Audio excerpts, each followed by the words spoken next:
My name is Chris Berg. I'm from Australia. I'm from Melbourne, Australia. My colleague, Dr. V. Nguyen, and I are down here to run a experiment in blockchain and cryptocurrency, as you've heard. I'm not going to talk about that experiment today. I'm going to talk about why I think this field is interesting, why blockchain and crypto is an interesting thing to study. I've been studying it for nearly a decade now. I've dedicated the last 10 years of my life to this. I want to explain to you why I think it's interesting. So I've been trying to figure out why it's interesting since about 2013.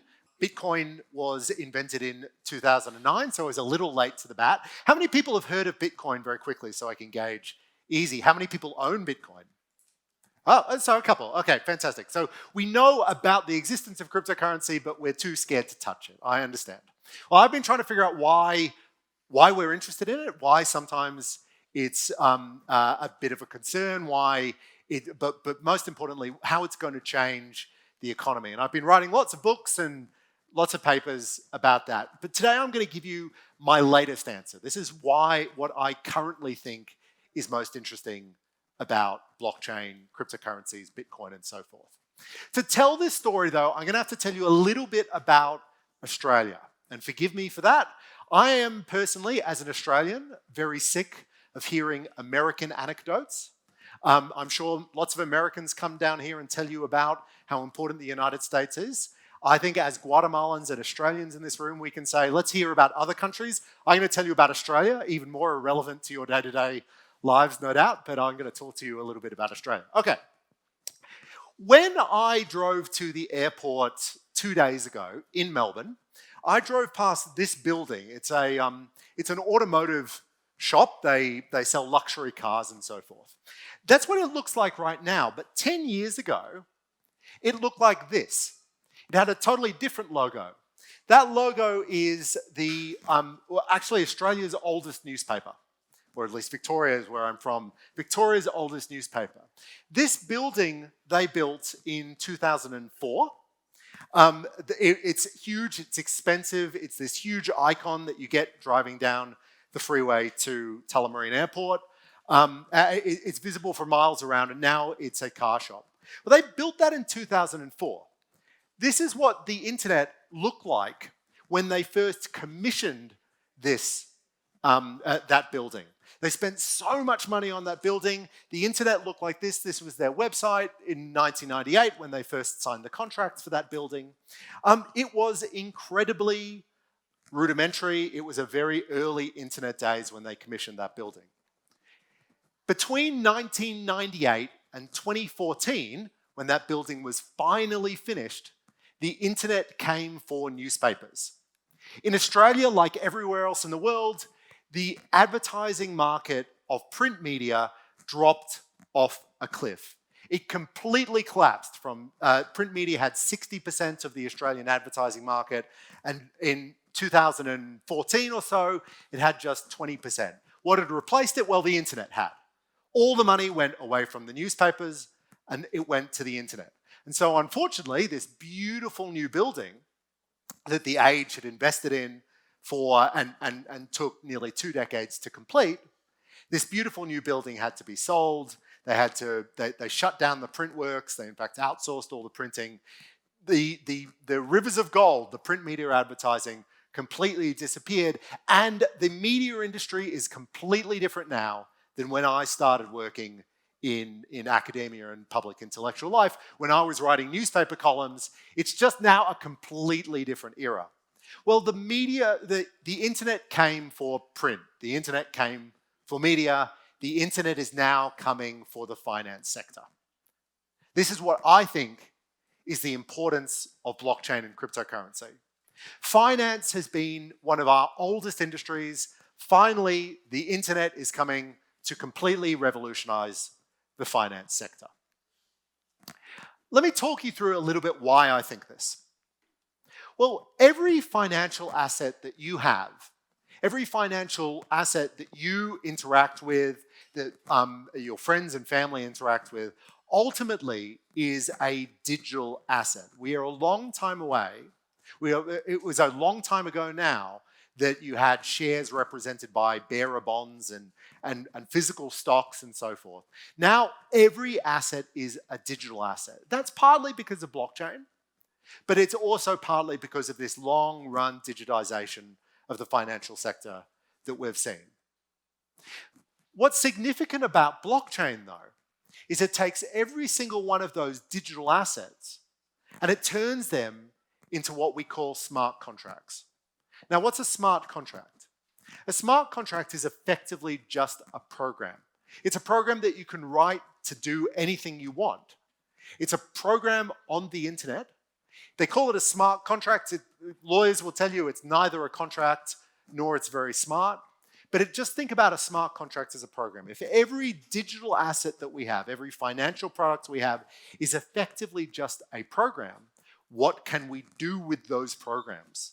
How can we use those programs to do things in the financial sector that we had not been able to do before? Well, every smart contract is not just a program, but it's binary logic. It's literally just ones and zeros. We are reducing the entire financial ecosystem, all those complicated financial products, to ones and zeros that are just completely shared around the internet. This is a radical change.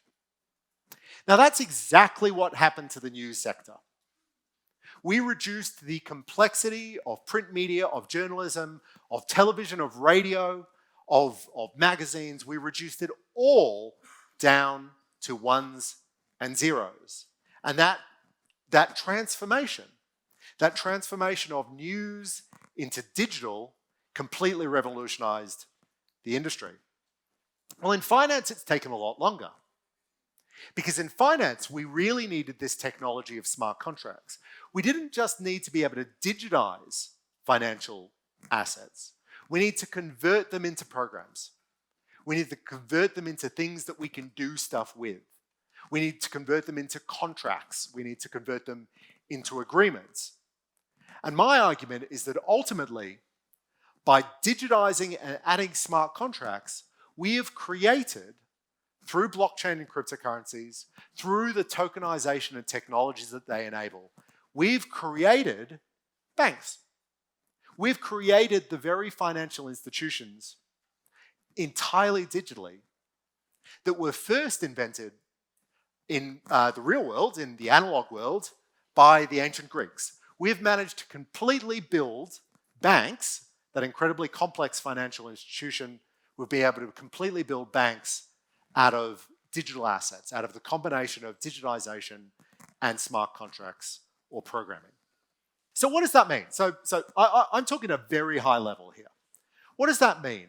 Well, the first thing that it means, if we're able to build banks, if we're able to build financial assets out of digital smart contracts, is that every asset that we have is what I call composable with every other asset. It gives us this wonderful property of composability. That's kind of what is exciting about the digital world generally.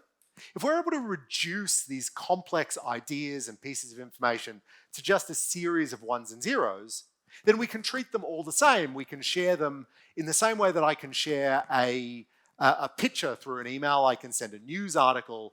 I can share anything. It's composable. These are composable products. I get that composability from reducing things down to zeros and ones. So when I turn all my financial assets into digital online assets, I get this wonderful feature of composability. And with composability, I can sort of stack them, I can trade them, I can switch them around, I can move them across the internet, I can put them in different buckets and take them out of different buckets. Now, I've always been able to do that in finance, but I've always had to, if I wanted to do complex things like bundling up mortgages, bundling up financial assets, making loans, hedging financial assets, putting shorts, making complex instruments off the back of my things I own, I've needed a lot of lawyers to do it for me. I've always been able to make assets composable. I've always been able to build financial instruments, but I've needed all these people in suits, and I've needed expensive law firms, white shoe law firms, to take those things together, write these incredible contracts, real world contracts, and charge me to do so. In a world where those assets are natively composable on the internet, I don't need to pay for any of these people. They are composable already. I can do complex financial things already. So what does that mean? Well, why does that matter? Why does composability matter? Well, the first reason that it matters is that if I can very cheaply and very easily mix and match, build up financial instruments, build up monetary products as if they are Lego pieces, well, I can invent new things. I get innovation. I can create stuff that couldn't be created before because it was too expensive, or it just didn't suit enough people, or it just wasn't able to be used in the way that digital assets are. So I can create things. I can innovate. I can invent. Why does innovation matter? Well, ultimately, innovation is at the heart of prosperity. If there's one lesson that economics has taught us, and I know we get a lot of economics at UFM, if there's one lesson that economics has taught us, that prosperity, economic growth, comes from innovation, comes from the production of ideas about new ways to do things, new ways to build things. So that composable, that digitization of the financial sector ultimately gives us innovation and it gives us growth. And I think, or at least my research has demonstrated, and the research of my colleagues has demonstrated, not only does it give us new things to do, it actually changes the nature of the economy itself. So during the 20th century, we had the industrial economy, and then we got the post-industrial economy as the factories were shut down, as we moved to a services economy. Now, thanks to digitization, thanks to the innovation that is built around that digitization, I think we have a digital economy, a truly digital economy, one that is built on the internet, built by the internet. Why does that matter? Well, I'm going to make a very quick argument that as we change the way we record information, we change the economy itself. So if you think of the history of human civilization, one lens to look at human civilization through is the way we record information about who owns what. In the Mesopotamian era, we recorded that information using tokens. These actually gave us the first writing. In fact, these tokens would be stamped on these are technically called envelopes. They're large clay balls. They would stamp those tokens. And that stamping of those tokens that represented ownership gave us very early cuneiform writing with clay tablets, again, in ancient Mesopotamia. This is a way for us to figure out who owns what. This is a way for us to represent effectively financial assets, a way for us to represent value. In ancient Peru, they had quipu, these knotted cords to do the same thing, to represent things like tax debts and so forth. In medieval England, they used tally sticks. In the post-medieval world, they used double-entry bookkeeping. Now, in the 20th century, we've been using a technology called relational databases. But ultimately, as these technologies of recording information change, so does the world. As we created new ways to organize information about financial assets, we went through macroeconomic changes. We went through civilizational changes that shape the way we exchange, shape the way we organize ourselves, all the way through to global financial capitalism in the 20th century, driven by digital databases. Now, my argument is, since 2009, thanks to blockchain, cryptocurrency, distributed ledgers, we have what we call the crypto economy. I'm just going to conclude with one final point. Blockchain technology to us is an underlying economic infrastructure to make financial transactions and to organize economies itself. And in that sense, blockchain and cryptocurrencies empower all the other incredibly exciting technologies that we as a planet right now are incredibly thrilled by, or certainly curious at. And I'm particularly thinking of generative AI. So like everybody, I've been obsessed with generative AI. My colleagues have been obsessed with generative AI for the last 2 years. Our argument is that generative AI, if it is to become economically meaningful, needs a way to be able to it needs an economic infrastructure layer underneath it. It needs a way to be able to trade and exchange value. And the only way it's going to be able to do that usefully, meaningfully, and at scale is if it uses the digital financial infrastructure that we in the blockchain industry have been building since 2009. So the stack of digital technologies that is reshaping our world needs an economic layer, needs a way to exchange value, and that is blockchain and cryptocurrencies. I really want to thank you for your time. You can learn more about the Blockchain Innovation Hub at rmitblockchain.io, but otherwise... Just as a preface to the question, I do own Bitcoin, okay. So I'm not like totally against the idea, but I'm just wondering, so the traditional banks, BBVA, Santander, BlackRock, are all very much against DeFi because by its very nature, it decentralizes the economy.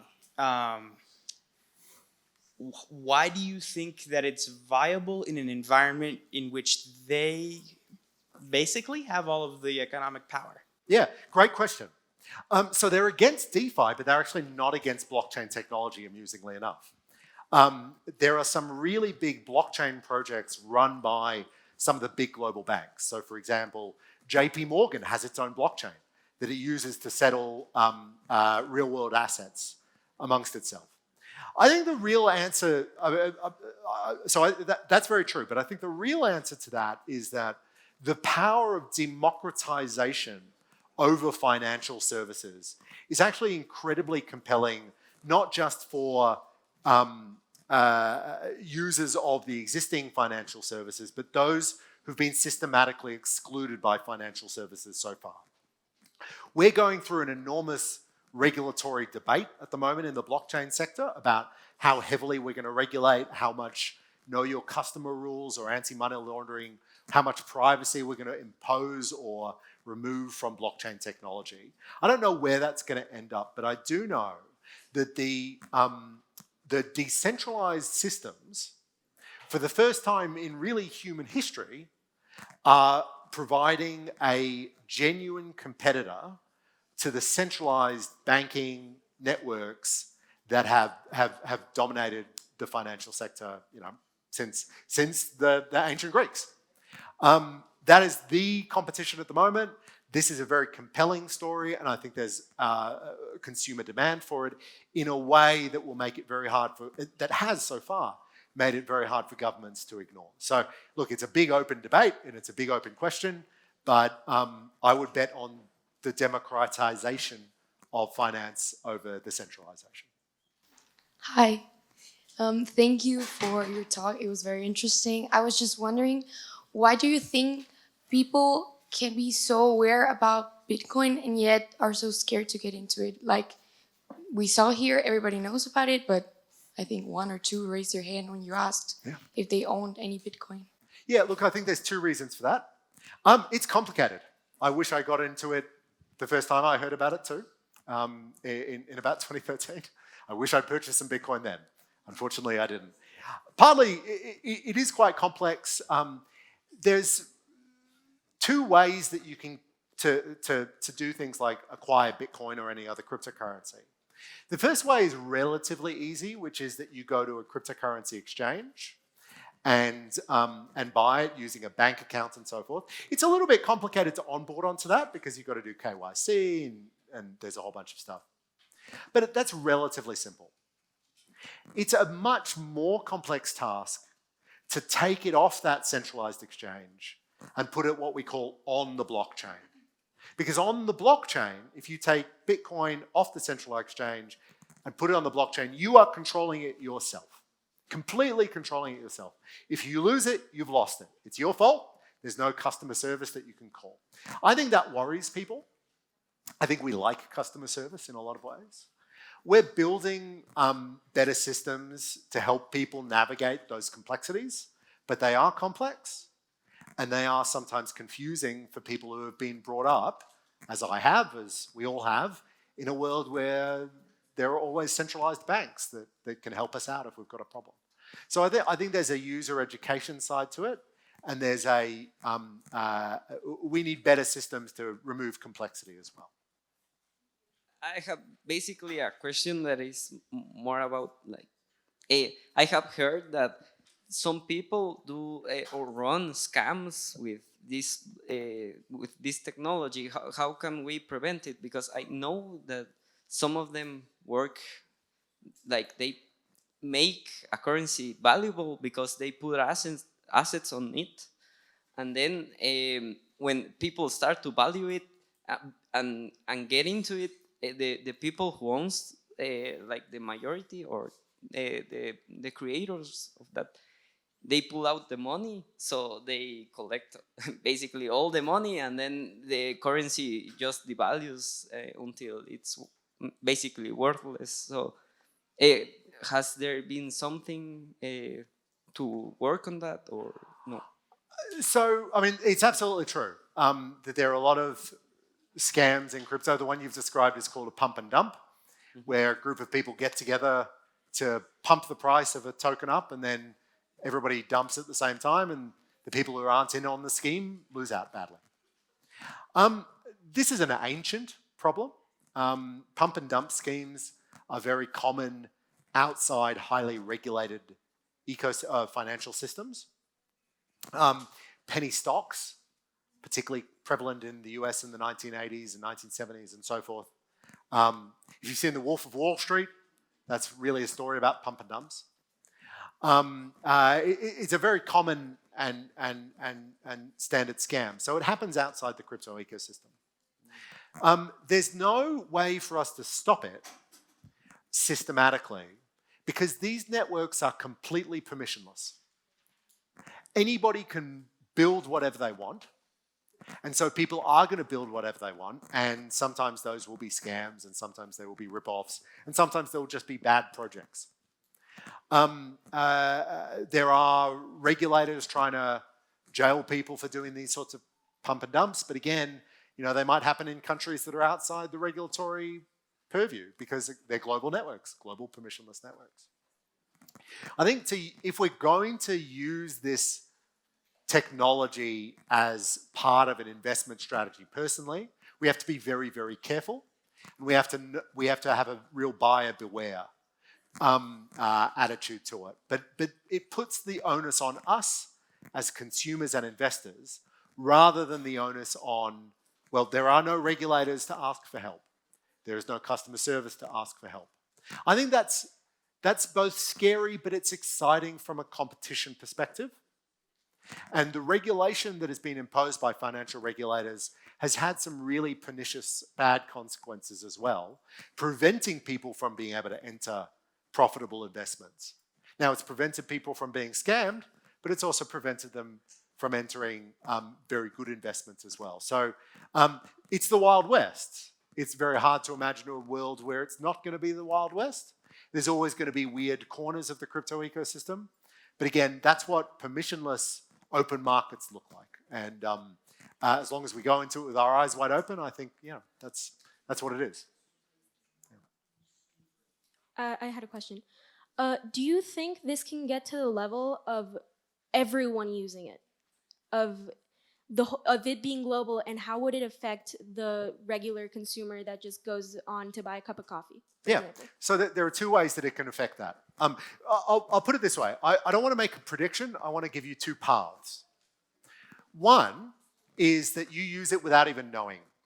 So whenever you interact in fiat currency, your bank in the background will be using blockchain to settle with the central bank to make international exchanges. Now that's already happening. So there are real banks in this world that use blockchain to settle. There are proposals for central banks to build central bank digital currencies, which are, again, blockchain-based fiat currency networks. That's already happening. Another path that it also might happen is through what we call stable coins on public networks. Stablecoins are fiat currency-like assets that allow you to hold fiat currency and then make exchange to buy coffee or just to hold savings. The biggest ones of those are all US dollar denominated. So USDT is very popular, USDC is very popular. And we're seeing enormous adoption of these, particularly in developing world economies, where fiat currencies aren't necessarily as stable and aren't necessarily as trusted by the population. I suspect that we're going to see more and more stablecoin denominated exchanges, and you'll be able to make payments. But again, that's a prediction. That's a possible direction that the industry will go. Okay, so first, thank you for being here and the presentation, Chris. The question I wanted to ask you is, what do you think about other cryptocurrencies like Cardano and Ethereum? Do you think there's gonna be another bull market, or do you think all those other cryptos are basically done? I hope there's going to be another bull market. I own quite a bit of crypto, so I'm hoping that it goes up. I think the correlation between cryptocurrency prices and the rest of the economy is almost entirely based on central bank actions at this moment. There will be another bull run, or I expect there to be another bull run, if and when we see central banks reduce interest rates. Right now, cryptocurrencies are trading, the whole cryptocurrency economy is trading a lot like a risky tech stock. So if Facebook goes up, Bitcoin and the crypto economy will go up as well. There are lots of different cryptocurrencies out there, as you say, from Bitcoin to Ethereum to Cardano to Solana to Atom. We've been using Atom today. There's an enormous ecosystem of them. There are meme coins like Doge. There are NFT projects. There are tens of thousands of cryptocurrencies. There's maybe 10 or 20 really reliable ones that are going to stick around and that add material value. I can't make investment advice, but as my expectation is that there will be another growth period as monetary policy shifts. Which cryptocurrencies will benefit from that? Not a financial advisor. Talk to your financial advisor. Oh, sorry, where was I pointing up there? Hi, thank you for your time. I'm Cecilia. My question is that we, Guatemala, are a country that manages like a lot of cash. So like the 98% of the population or something like that does the businesses with cash. And there's a lot of people that doesn't even like use their phone to make the movements in the bank. And so I know that like for the first world countries is like something very realistic right now. But do you think it is realistic for countries like ours that don't really are into that technology right now? Yeah, it's a great question. I think it's realistic, but just differently realistic. I think the adoption, I can't speak to Guatemalan specifically, but the adoption that we're seeing in primarily cash economies is around savings. And so if you want to hold non-fiat, your non-local fiat currency, you'll probably want to hold US dollars, and getting access to US dollars through stablecoins, particularly if you've got a very remittance-centric economy, as I know Guatemala does, US dollar stablecoins are a very powerful way to store value in that sense. But it is, you're right, it's completely different. I mean, in Australia, I do a lot of media commentary on the fact that we are going to a basically cashless society. Something like 5% of transactions are done in cash now, which is, the polar opposite of Guatemala as you're describing it. And in that context, we've got a perfectly adequate fiat currency, and it's perfectly, it's stable enough for use. But even so, people are wanting, in the crypto economy in Australia, are wanting to use US dollars. So I think that it's such a flexible technology that the need for it is quite different in different countries. But the utility in a country like Guatemala, I think, is really strong, based around stablecoins and a remittance-centric economy, even if we're not making our day-to-day payments in digital payments. Hi. Just one, like a more technical question. You mentioned the blockchain a lot as the underlying technology. Could you just give a rundown of how it works? What a blockchain is? Okay, a blockchain is a distributed ledger. So we call it a distributed ledger. I'll give you a comparison. Who here has downloaded a torrent before? We're familiar with downloading things like torrents. Not that many. No, okay, not that many. I'll try a different one. Who here has used Excel? Fantastic. All right. Everybody's used Excel. Excel is a spreadsheet. Excel is a spreadsheet that you keep on your computer. Imagine if you wanted to share that spreadsheet with someone else. Imagine if you wanted to share it in a way that you could both update it at the same time, but you didn't want to store it on somebody else's server, a third-party server. So you didn't want to give your spreadsheet to Microsoft. You didn't want to give your spreadsheet to the government. You didn't want to give your spreadsheet to your university because you're worried that they might change the spreadsheet and not tell you, or might just delete things from the spreadsheet, or what have you. So you'd want to figure out a way that you and your friends could share this spreadsheet, could update the spreadsheet without ever relying on someone else to do it for you, someone else to have control of it. Only you and your friends would have control of it. What I am describing to you, this global spreadsheet with no third party in charge, is a blockchain. Now, how that manages to happen is quite complex and depends on the network, but it is a globally shared distributed ledger with no central authority deciding what's on the ledger. Only the participants decide what's on the ledger. Now, what is on the ledger of a blockchain? A whole bunch of transactions. I send money to this person, you send NFTs to that person, and so forth. But that's what it is. It's a global Excel spreadsheet in the sky with no third party in charge. How is that?